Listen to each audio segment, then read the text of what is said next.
Hi, my name is Andrew. This is Melissa. Hi. We are the co-founders of EmbraceRace, which is a community of support for helping raise happy, healthy kids in a world where race matters. And to be very honest, we started EmbraceRace because this is the community that we need.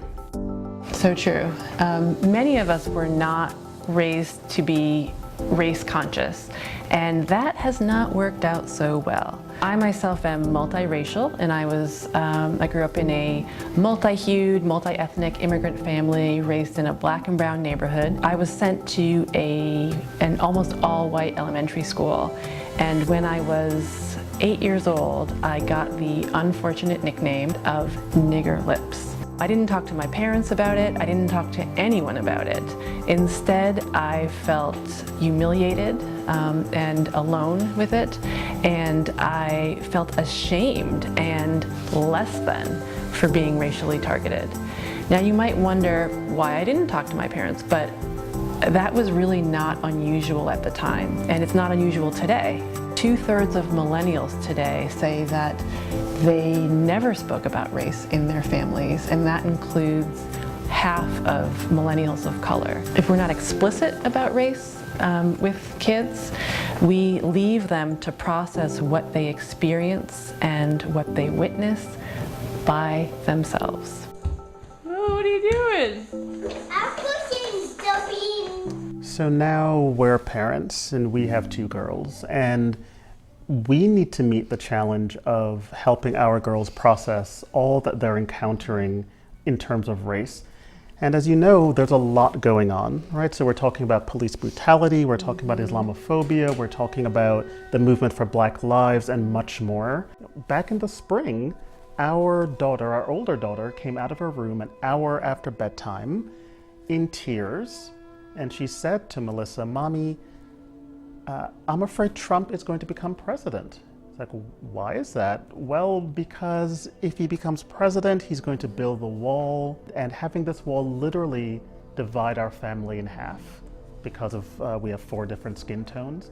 Lots of parents and others think it's possible to protect kids from race. It's really not. At 6 months, babies are able to make racial distinctions. At 15 months, they're showing signs of racial bias. So it's not about protecting them, it is about how do we make them as informed and thoughtful as possible? What is the work we need to do for that to happen? And we know that part of it, the first step, is for us to be as thoughtful and informed as we can be so that we can help them. So that's what EmbraceRace is about.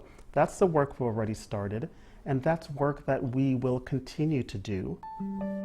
We have a Medium blog, a Facebook community, a bi-monthly newsletter, a Twitter feed, an amazing team of bloggers, and a truly extraordinary National Advisory Board. And we're asking you for support on some of that developing work now.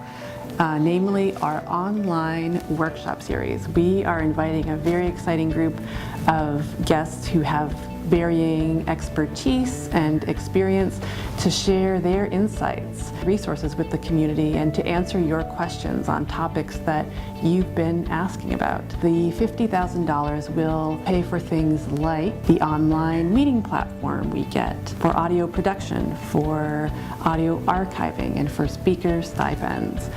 We expect with this speaker series to reach tens of thousands of people. And with EmbraceRace as a whole, we're looking at reaching hundreds of thousands, hopefully millions of people over time. Imagine many, many more resilient kids of color.